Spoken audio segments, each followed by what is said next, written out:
Hi, my name is Carmen, and I am an early childhood special education teacher, a life and ADHD coach, and I'm the host of this podcast, Authentically ADHD. I created this podcast to help anyone wondering if they have ADHD, people who have been diagnosed for a while and want some more support and community. I'm here to bring you the latest research on ADHD and neurodiversities while we talk about the good, the bad, and the ugly of ADHD. Are you ready? Let's get started.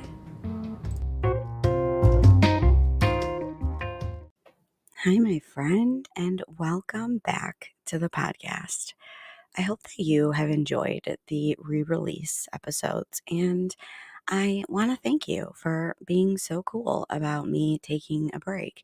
Because if you're a teacher in the US, you know how busy the end of the school year is with transition meetings, kindergarten night, being a part of the preschool community. We have end of year festivities, celebrations, and all of the paperwork that goes along with it. And then the things that are going into summer school. So there is a lot. So, yes, all the overwhelm and overstimulation. But I have to say, my students have grown a ton this year, and I am so proud of them. But I definitely needed this break because if you haven't seen, I also released my first course. It's called the Authentically ADHD Burnout Course. I believe that this tool will help you begin to prevent burnout in your everyday life. It comes with 4 audios and or the workbook, and you can get access in 3 different ways. The first way is to subscribe to the paid version of this podcast. I will be releasing more bonus paid content, especially over this upcoming summer.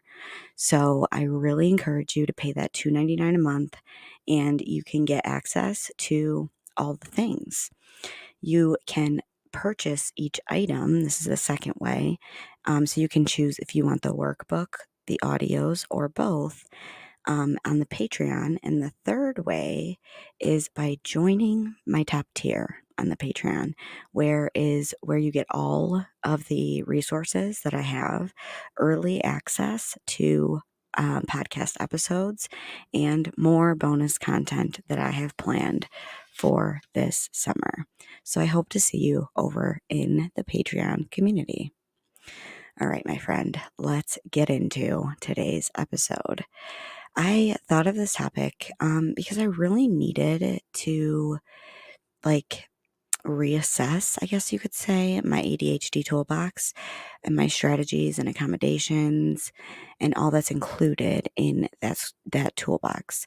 Or maybe I just needed to bring some of the tools buried from the bottom up to the top, especially here at the end of the school year because it's so busy, overwhelming, emotional, and overstimulating. I needed to get tools that matched what I needed during that season of life. You following me? One of the tools I used was stepping back from the podcast to give myself more capacity to write IEP goals, do paperwork, and celebrate my students and their growth at the end of this year. Another tool I put in my toolbox was sleeping a little bit more in the morning and also making sure I got outside for a walk each morning that's at least 30 minutes. It really helps me regulate myself, transition during the day. Plus, exercise in the morning is best for your brain and body. And there's research to support that. But, that's just me, and I'm just one person with ADHD.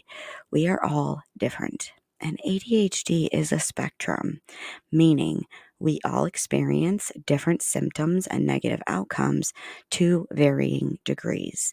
So all of our toolboxes will look different. They should look different. You can kind of use this podcast as kind of a guide to come up with ideas to build your own, for ideas maybe of what you may want to try, put in your toolbox, or like just to help you know that it's okay to change the tools in the box or the specific ones that are at the top for you, right, to use right there for the specific season of life that you're in. So, first of all, why do we even need these tools? Well, if it wasn't obvious, it's because we have ADHD.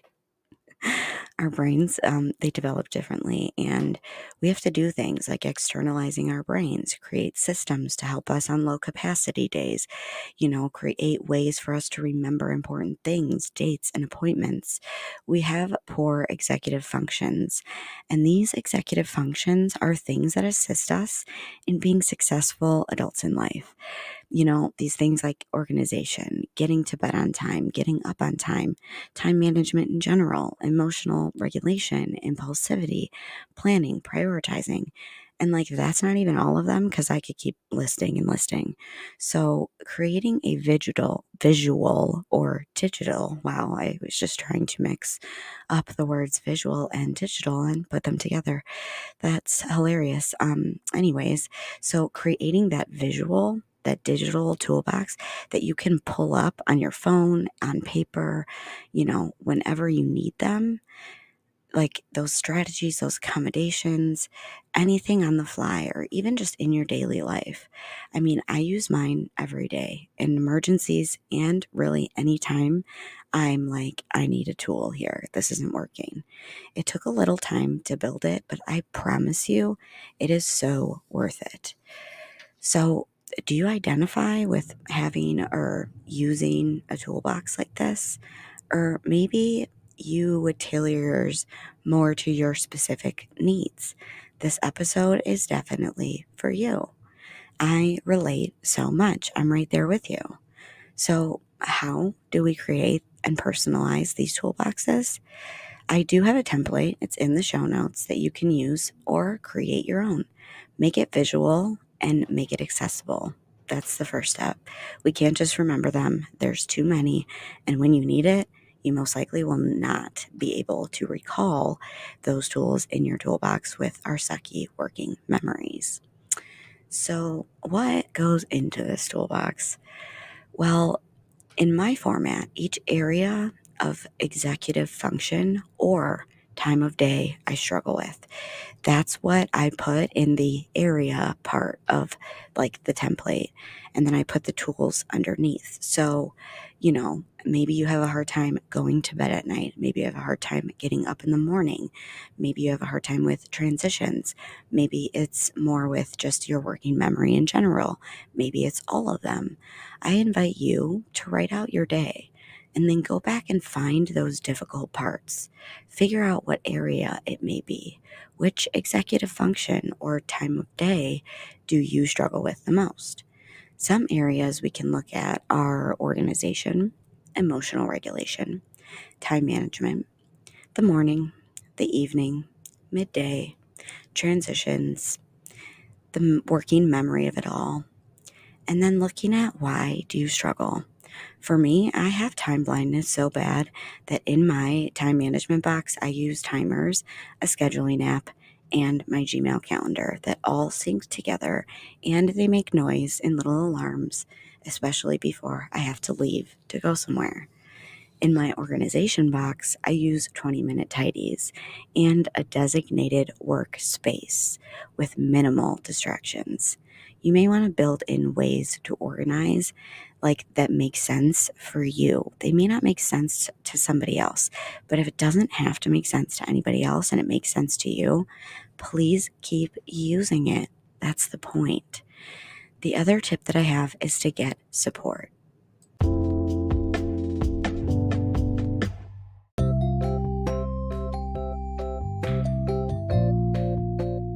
Hey there, ADHD. I see you. And if you're looking for some more support for yourself, your children, or both, my summer one-on-one coaching program is officially open. It's a program I built last summer as a summer boot camp type thing, and it'll teach you how to work with your brain instead of fighting against it, learning how to support yourself and your family in a self-loving and self-trusting way. It'll teach you how to do this through compassion and self-awareness. If you're interested, sign up through the link in the show notes. Keep being authentic, my friend. Now, back to the show.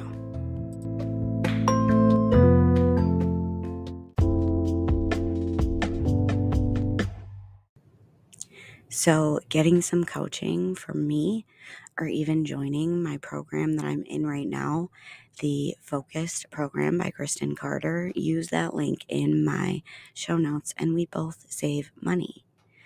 So that's the thing about these tools, is that they have to work for you.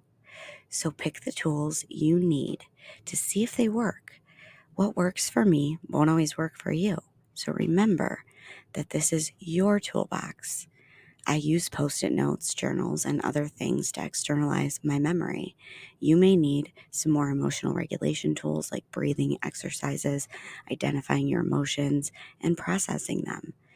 You may need to build in routines to help you during hard parts of the day. Maybe it's hard for you to transition in a part of the day, so you build in dopamine or a transition activity that helps you complete that transition. You may have strategies you already use, so you can put those tools and strategies where they fit in your toolbox. The other things that I do put in my toolbox are the tools that don't work. This is because our memories suck, my friend. So if I try out a strategy and it doesn't work, I write it in so I don't forget and then end up trying again after I already took the time to do that. And, now I'm just wasting time. I also write down tools I want to try. I will invite you to try only one tool at a time, like one new tool at a time. The reason for this is that trying like multiple new tools at once will not give you a sense of if they work or not. It'll probably just overwhelm you and you'll probably just get stuck in a shame spiral and like just F it all and like throw it in the garbage. So don't do that. I really invite you to try just one at a time. A lot of other things that can be put in this type of toolbox are things like, a bedtime routine or strategies for winding down in the afternoon or having good sleep hygiene. So remember that you can make your toolbox in any way you want. I love my ADHD toolbox, and I hope that this episode helped you look internally for the tools that will work for you. Tell me your takeaways, connect with me. You know I love to hear it. I really hope that you enjoyed this episode. That is all I have for now, my friends. Stay authentic, and we will talk soon.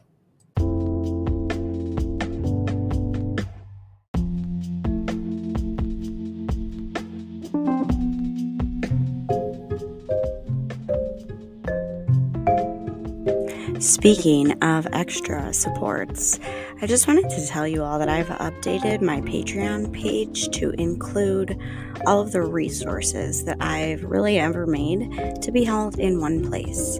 Just head to my show notes. The VIP members do get a little extra, but you can also purchase like my brand new Ultimate ADHD Journal and Planner, which I've been using for the past year. That has worked. Nothing is priced over $10, and everything is at least 50 to 100 pages that you can download and print. You can get it binded and sent to you, or you can just read it off your screen and use notebook paper. So if you want or need any type of that kind of extra support, just head to my show notes and click the Patreon link to join. I hope to see you in there.